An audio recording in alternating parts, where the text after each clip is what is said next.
Hello guys, नमस्कार। एक बार फिर से आपका स्वागत है। एक नई वीडियो के साथ हम आने जा रहे हैं। टॉपिक का नाम है ग्लाइकोसाइलेशन इन ईआर।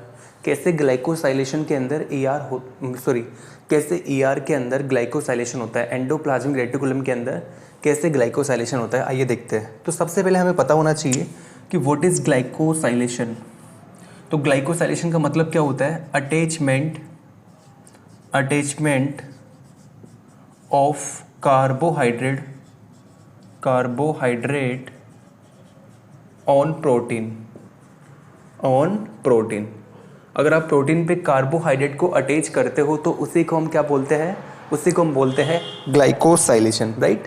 नेक्स्ट आपको पता होना चाहिए एक मॉलिक्यूल के बारे में, उसका नाम है डोलिकोल। ये आपके ग्लाइकोसाइलेशन में मदद करके जाता है। कैसे देखेंगे आगे जाके। डोलिकोल जो होता है ना, ये लिपिड मॉलिक्यूल होता है। पहली बात तो ठीक है, क्या होता है? लिपिड मॉलिक्यूल जो आपकी ईआर प्लाज्मा मेम्ब्रेन में एम्बेडेड रहता है। पहली बात तो लिपिड मॉलिक्यूल होता है। दूसरा, कहाँ प्रेजेंट होता है?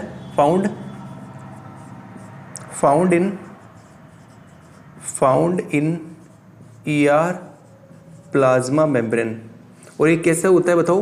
प्लाज्मा मेम्ब्रेन में एम्बेडेड होता है, दसा हुआ होता है, embedded in ER plasma membrane. अच्छा, और क्या जानते हो इसके बारे में? ये हाइड्रोफोबिक होता है यार। कैसा होता है ये? हाइड्रोफोबिक। यार प्लाज्मा मेम्ब्रेन के अंदर एम्बेडेड है, मतलब हाइड्रोफोबिक तो हुआ ही ना। हाइड्रोफोबिक का मतलब ये क्या प्लाज्मा मेम्ब्रेन में स्टैटिक रहेगा क्या, कि यह मूव करता रहेगा? तो सीधी सी बात है, हाइड्रोफोबिक है तो प्लाज्मा मेम्ब्रेन के अंदर मूव करता रहेगा, स्टैटिक नहीं रहेगा। तो ये always move in plasma membrane, right. Static नहीं रहेगा, नॉट स्टैटिक, ठीक है। अच्छा, एक बात और जान लीजिए आप लोग इसको, जो आपका डोलिकोल जो होता है ना, डोलिकोल के बारे में खास बात क्या हो सकती है? हाँ, लिपिड मॉलिक्यूल होता है, found in ER plasma membrane, embedded in ER, hydrophobic, always move in plasma membrane, not static. हो गया सब कुछ, लगभग कंप्लीट है। बस आपको ये पता, हाँ, बना किससे होता है, इसको बनाता कौन है, ये इंपॉर्टेंट है ना। तो ये मेडअप ऑफ, इसको बनाता है कौन? इसको बना के जाता है आइसोप्रिन, मेडअप ऑफ आइसोप्रिन। कौन बनाता है इसको? आइसोप्रिन से बना होता है। अगर आपको ये बातें पता है तो हम आगे बढ़ रहे हैं। मेरे को इसको साफ करना पड़ेगा क्योंकि जगह बहुत कम है, ठीक है। तो इसको आप उतार लेना, स्क्रीनशॉट ले लीजिए, ठीक है।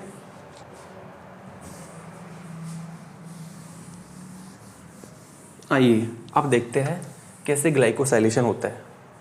तो ये हमारी ईआर की प्लाज्मा मेम्ब्रेन है, ये, ठीक है जी। ये हमारे पास डोलिकोल इसमें एम्बेडेड है। ये क्या है? डोलिकोल। इसकी ज़िंदगी में आने जा रहा है कौन? डोलिकोल काइनेज। और काइनेज का काम क्या होता है? फॉस्फेट ग्रुप को ट्रांसफर करना, आपको बहुत अच्छे से पता है। तो यहाँ पर सीटीपी होता है, सीटीपी से फॉस्फेट ग्रुप लेता है आपका काइनेज। आपका डोलिकोल काइनेज है ना, सीटीपी से फॉस्फेट ग्रुप को लेता है। ये इसको कन्वर्ट करता है सीडीपी में। सीटीपी को किस में कन्वर्ट करता है? सीडीपी में। और ये जो फॉस्फेट लिया है ये किसको दे देता है? डोलिकोल को। तो ये डोलिकोल के ऊपर आ गया फॉस्फेट, ठीक है जी। तो आपको याद रहेगा ये चीज़। आगे चलते हैं। अब इस डोलिकोल की ज़िंदगी में आने जा रहा है नाग यूडीपी। कौन आने जा रहा है? नाग यूडीपी आने जा रहा है। जब नाग यूडीपी इसकी ज़िंदगी में आएगा ना, तो ये क्या करके जाएगा, देखना ध्यान से। ये एक फॉस्फेट तो यहाँ पे पहले से ही था। इस नाग यूडीपी जब इसकी ज़िंदगी में आएगा तो ये कन्वर्ट हो जाएगा यूएमपी में। किस में कन्वर्ट हो जाएगा? यूएमपी में। मतलब इसने क्या क्या छोड़ दिया यहाँ पे? एक तो फॉस्फेट छोड़ दिया और एक नाग को छोड़ दिया। कोई दिक्कत है आपको? ये हमारा क्या है? डोलिकोल। तो ये कंडीशन आपको समझ में आई। पहले डोलिकोल काइनेज आया, ये बना, फिर नाग यूडीपी आया, नाग यूडीपी में से यूएमपी चला गया, एक तो फॉस्फेट छोड़ गया और नाग को छोड़ गया। अब फिर से देखो, ध्यान से सुनना। सॉरी, फिर से नाग UDP आ रहा है और इस बार केवल क्या छोड़ के जा रहा है, इस बार केवल नाग को छोड़ के जाएगा। तो अब आगे जाके कंडीशन कैसी होगी बताओ? आगे जाके कंडीशन होगी कुछ ऐसी, देखो जी, ये हमारा फॉस्फेट फॉस्फेट नाग नाग, राइट है, ये कंडीशन आपके पास बन चुकी है।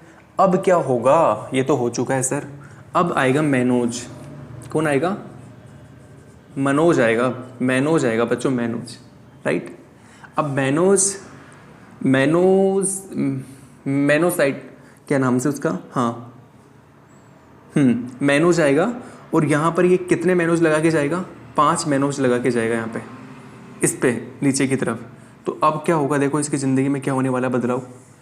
ये देखो, ये आपका फॉस्फेट था, नाग था, नाग कितने थे? 2, और मैनोज कितने आए? 5। ये लो जी, मैनोज आ चुके हैं। तो मैनोज आए और मैनोज कितने आके लगे? 5 मैनोज आके लगे, और ये कंडीशन बन चुकी है हमारे पास में। ये तो इधर से चल रहा था, ये हमारी ER की प्लाज्मा मेम्ब्रेन है ना, ये हमारी क्या है? ER plasma membrane. अब इधर से भी कुछ आ रहा था, सेम वही प्रोसेस होते हुए, सेम यही प्रोसेस होते हुए इधर से भी कुछ आ रहा था। और वो पता है क्या लेके आया? फाइनल रिजल्ट क्या लेके आया? वो लेके आया फॉस्फेट नाग 2 और मैनोज 4, ये लेके आया। वो नीचे से आ रहा था, जो मतलब एक इधर से बनते हुए आ रहा था। और जब ये दोनों पास पास आए ना, तो इसके बीच में, यहाँ पर इन दोनों के बीच में क्या हो गया? इंटरेक्शन हो गया।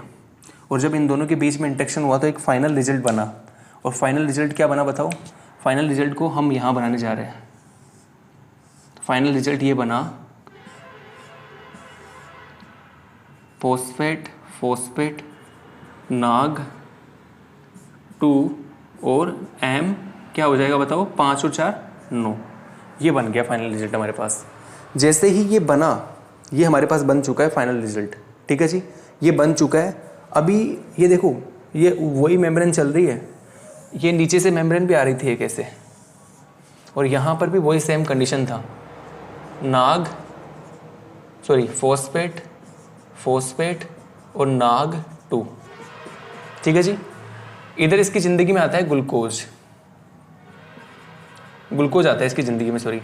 और ग्लूकोज जैसे आएगा तो ग्लूकोज क्या करेगा? यहाँ पे बाइंड करेगा फॉस्फेट और नाग 2 और ग्लूकोज टोटल 3 आते हैं यहाँ पे। कितने आते हैं? 3। और ये अंदर की तरफ फ्लिप कर जाएगा, फ्लिप इनसाइड है ना, तो अंदर की तरफ फ्लिप करेगा तो कंडीशन क्या होगी? फॉस्फेट नीचे से आ रहा था ये, देखो ध्यान से सुनो, ये देखो हमारी ER होती है ना, ये ER होती है ना, ER, राइट। इस ER में मान के चलो ये नीचे वाली मेम्ब्रेन है, ये ऊपर वाली मेम्ब्रेन है। तो ये नीचे का बना रहा हूँ मैं, मतलब ये नीचे का बना दिया मैंने। ये देखो फॉस्फेट नाग 2 और ग्लूकोज 3, ये नीचे का बना दिया। और यहाँ ऊपर से एक तो इधर से आया था और एक इधर से आया था, और दोनों को मैंने जोड़ के एक बीच वाला बना दिया, फॉस्फेट नाग और M9। समझ पा रहे हो? ये कंडीशन है, ये ऊपर से आ रहा है, ये नीचे से आ रहा है। अब ये दोनों यहाँ से देखो क्या होगा, यहाँ से ग्लूकोज टूटेगा और ये ग्लूकोज M9 के पास जाके बाइंड कर जाएगा। तो फाइनल रिजल्ट क्या आएगा वो देखेंगे अब। तो ये मैंने आपको समझा दिया, शायद आप समझ पाएंगे मैं क्या बनाना चाह रहा हूँ। इस छोटे से के अंदर समझाया होगा मैंने आपको। अब इसको देखो, यहाँ पर नाग 2 और हमारा ग्लूकोज 3। अब यहाँ पे क्या होगा, ये रहा, ये तो यहाँ पे बैठा हुआ है पहले से तैयार बन के। अब यहाँ से ग्लूकोज टूट जाएगा, ब्रेक, यहाँ से बॉन्ड ब्रेक होगा और ये ग्लूकोज देखो क्या हो गया, ये ग्लूकोज 3 अलग हो गया और ये ग्लूकोज 3 यहाँ जाके बाइंड कर जाएगा इसके पास में, ग्लूकोज 3। ये लो जी। तो फाइनल हमारे पास रिजल्ट क्या आया बताओ? अगर मैं फाइनल रिजल्ट को लिखूँ तो मेरे पास फाइनल रिजल्ट क्या आता है? फाइनल रिजल्ट मेरे पास आता है, सब कुछ साफ कर रहा हूँ मैं, इसको बना लेना आप लोग। फाइनल रिजल्ट जो मेरे पास आता है वो आता है ये। फाइनल रिजल्ट मेरे पास क्या आता है, इसको मैं यहाँ बनाने जा रहा हूँ। फाइनल रिजल्ट जो मेरे पास आता है ना, वो कुछ इस प्रकार से आता है। शायद आप समझ गए होंगे, तो मैं आपको अब समझाना चाह रहा हूँ डायरेक्टली कि क्या मेरे पास फाइनल रिजल्ट आया।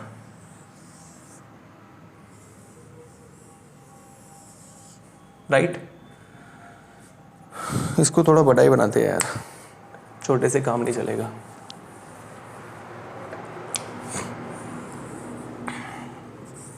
ये देखो जी, ये फाइनल रिजल्ट आ गया, डोलिकोल, phosphate, phosphate, NAG2, M9, glucose 3।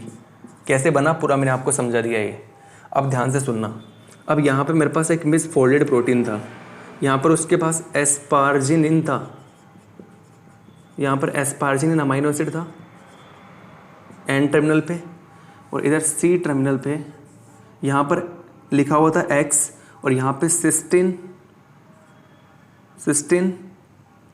और क्या बोल सकते हैं, टायरोसिन,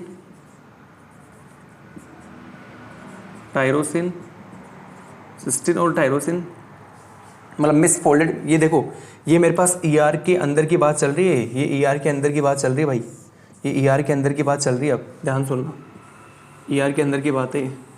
यहाँ देखो, ये मेरे पास मिस फोल्डेड प्रोटीन था, मिस फोल्डेड प्रोटीन। इस मिस फोल्डेड प्रोटीन के पास में देखो, इस मिस फोल्डेड प्रोटीन के पास में कौन कौन सा अमाइनो एसिड कहाँ कहाँ मिलेगा, तो N टर्मिनल पर हमेशा एस्पार्जिनिन अमाइनो एसिड मिलना चाहिए, राइट है। और यहाँ पर X का मतलब कोई भी अमाइनो एसिड आ जाए, कोई दिक्कत नहीं है। यहाँ पे सिस्टीन, टायरोसिन और सेरिन। एक बार कंफर्म कर लेता हूँ, ये सही है क्या, देखिए, हाँ सही है, सिस्टीन, टायरोसिन और सेरिन, ये तीनों, इन तीनों में से कोई सा भी अमाइनो एसिड इधर C टर्मिनल पे मिलना चाहिए। और देखो, मिस फोल्डेड प्रोटीन में ये कंडीशन होती है। मैं आपको कहना ही चाहता हूँ कि आपके जो ER के ल्यूमेन के अंदर, जो आपके ER के ल्यूमेन में मिस फोल्ड प्रोटीन पड़ा हुआ है, उसको हमें फोल्डेड करना है। या पहले तो हमें उसका क्या करना पड़ेगा, पहले तो हम पढ़ रहे हैं कि ग्लाइकोसाइलेशन, तो हमें उसका पहले ग्लाइकोसाइलेशन करना है, उसके बाद आगे जाके हम उसको फोल्ड करेंगे।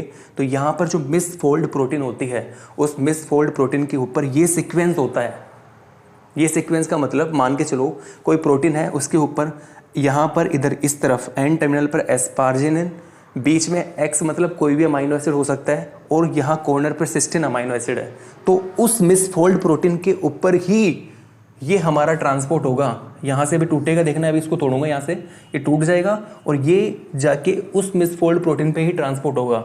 अदरवाइज ये ट्रांसफर नहीं हो पाएगा। अगर मान के चलो यहाँ पर आपने रख दिया N टर्मिनल पर सिस्टीन अमाइनो एसिड, और यहाँ पर कोई सा भी अमाइनो एसिड रख दिया प्रोलिन को छोड़ के, X प्रोलिन नहीं होना चाहिए, X क्या नहीं होना चाहिए, X प्रोलिन नहीं होना चाहिए, प्रोलिन, इसको छोड़ के कोई सा भी अमाइनो एसिड हो सकता है ना। और यहाँ पर आपने रख दिया, मान लो यहाँ पे सिस्टीन रख दिया, यहाँ पे प्रोलिन रख दिया, और यहाँ पे आपने एस्पार्जिनिन रख दिया, और तो अब ये मना कर देगा कि मैं यहाँ पे ट्रांसपोर्ट नहीं होऊंगा। तो मिस फोल्ड प्रोटीन के ऊपर ये वाली कंडीशन ही होनी चाहिए, तब जाके ही आपका उस मिस फोल्ड प्रोटीन का ग्लाइकोसाइलेशन हो पाएगा।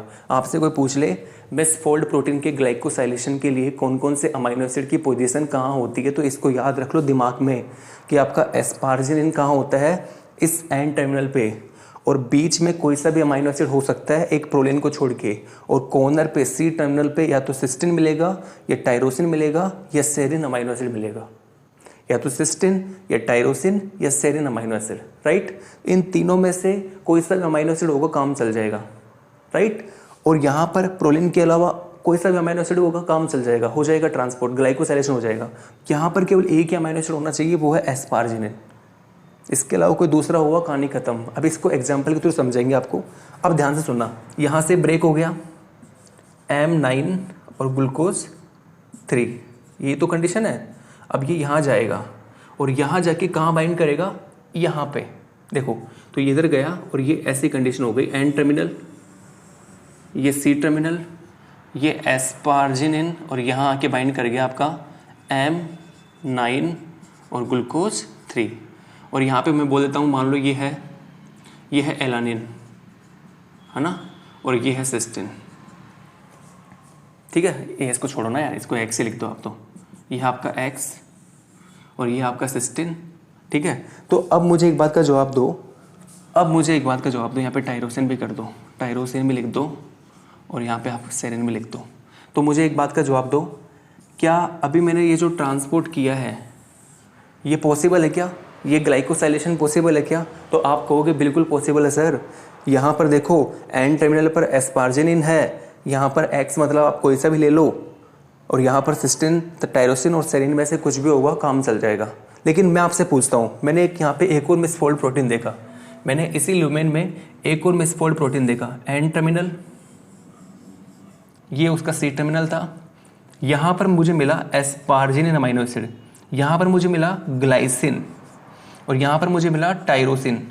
मैंने देखा आप आओ ना यार और यहाँ पे ट्रांसपोर्ट हो जाओ ना, तो उसने कहा मैं तो आराम से आके ट्रांसपोर्ट हो जाऊँगा, मुझे कोई तकलीफ नहीं होगी। मतलब क्यों? मतलब यार देखो ना, आप जो मैंने मांगा वही तो आपने दिया, ये लो जी, मैं तो आराम से आके ट्रांसपोर्ट हो जाऊँगा M9 और ग्लूकोज 3, मुझे कोई दिक्कत नहीं है, ग्लाइसिन और ये टायरोसिन। मैंने कहा चलो आप यहाँ पे भी ट्रांसपोर्ट हो गए, ये ग्लाइकोसाइलेशन पॉसिबल है, ये वाला ग्लाइकोसाइलेशन भी पॉसिबल है, कोई दिक्कत नहीं आ रही। लेकिन मेरे पास एक और मिसफोल्ड प्रोटीन पड़ी हुई थी, यहाँ पर एन टर्मिनल, यहाँ पर एस्पार्जिनिन था, ठीक है, यहाँ पर था सेरिन और यहाँ पे था सिस्टीन। मैंने कहा क्या आप इस पे जाके ट्रांसपोर्ट हो सकते हो क्या?